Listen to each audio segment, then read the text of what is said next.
Today I'll be rating the top 10 NFL edge rushers in the NFL right now. So I'm going to take into consideration their career, but more importantly, their 2023 season. An edge rusher is pretty much anybody that primarily rushes the quarterback. So number 10, I'm going to have Trey Hendrickson. He had a very good 2023 season. He had 17 and a half sacks, 25 quarterback hits, an 82.3 PFF grade. Just 2023 alone, he was like top 5 in NFL sacks. But to me, Hendrickson, very effective pass rusher. Ever since his breakout season with the Saints, he has had like double-digit sacks almost every single year. To me, the only reason he's lower in the list at number 10 is because his run defending isn't exactly great. He's kind of not great in run defense. That could be evident from his 16 tackles for loss, which is not a lot, but still, he's a very effective pass rusher. And then number 9, we have the resurgence, Khalil Mack. Somehow in 2023, Mack put up his best sack total and probably his best season with 74 tackles, 17 sacks, 22 quarterback hits, 21 tackles for loss, and surprisingly 10 pass defended, which is really good, and a really high PFF grade of 91.8. Khalil Mack, who had been on the decline for like the past 3 or 4 years before his 2023 season, broke out, and he probably had one of the probably a top 6 or 7 2023 season, but I can't overlook that he was declining before it. So I still have Khalil Mack at number 9 because I'm not super hopeful that he'll repeat this stat line next year. But Khalil Mack's still a very effective pass rusher and a very good run defender who's kind of just getting old now. But if he can repeat this next year, I think he can be in the top 5. At number 8, we have Danielle Hunter, another guy that had a very good 2023 season. To me, he's similar to Trey Hendrickson.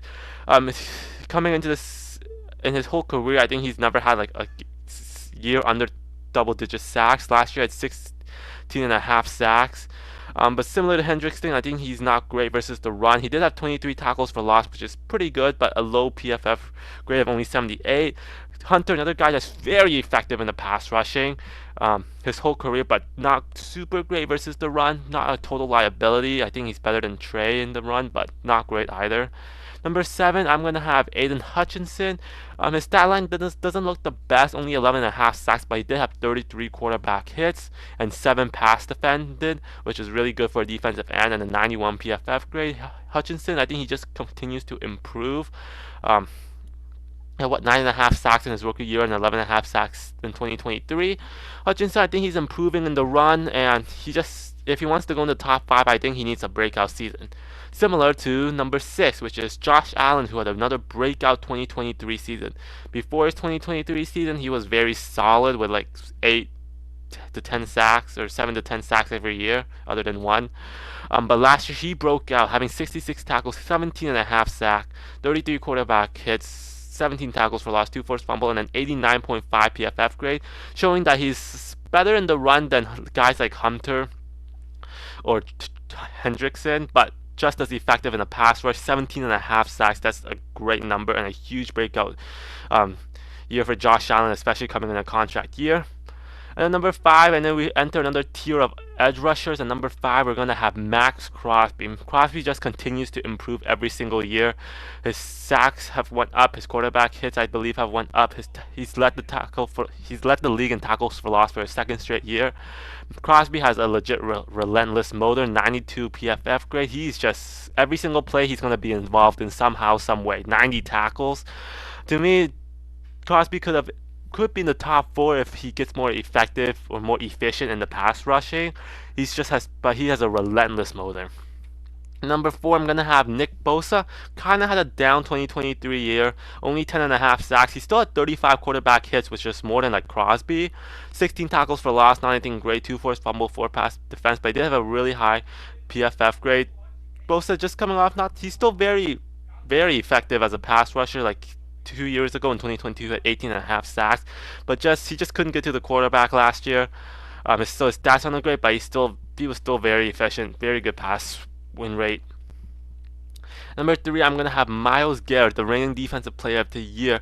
To me, Garrett, probably his whole career he has been great. He has had like double-digit sacks his whole career. PFF grade 93.6, showing he's just as effective in the pass as well as in the run. 14 sacks, 30 quarterback hits.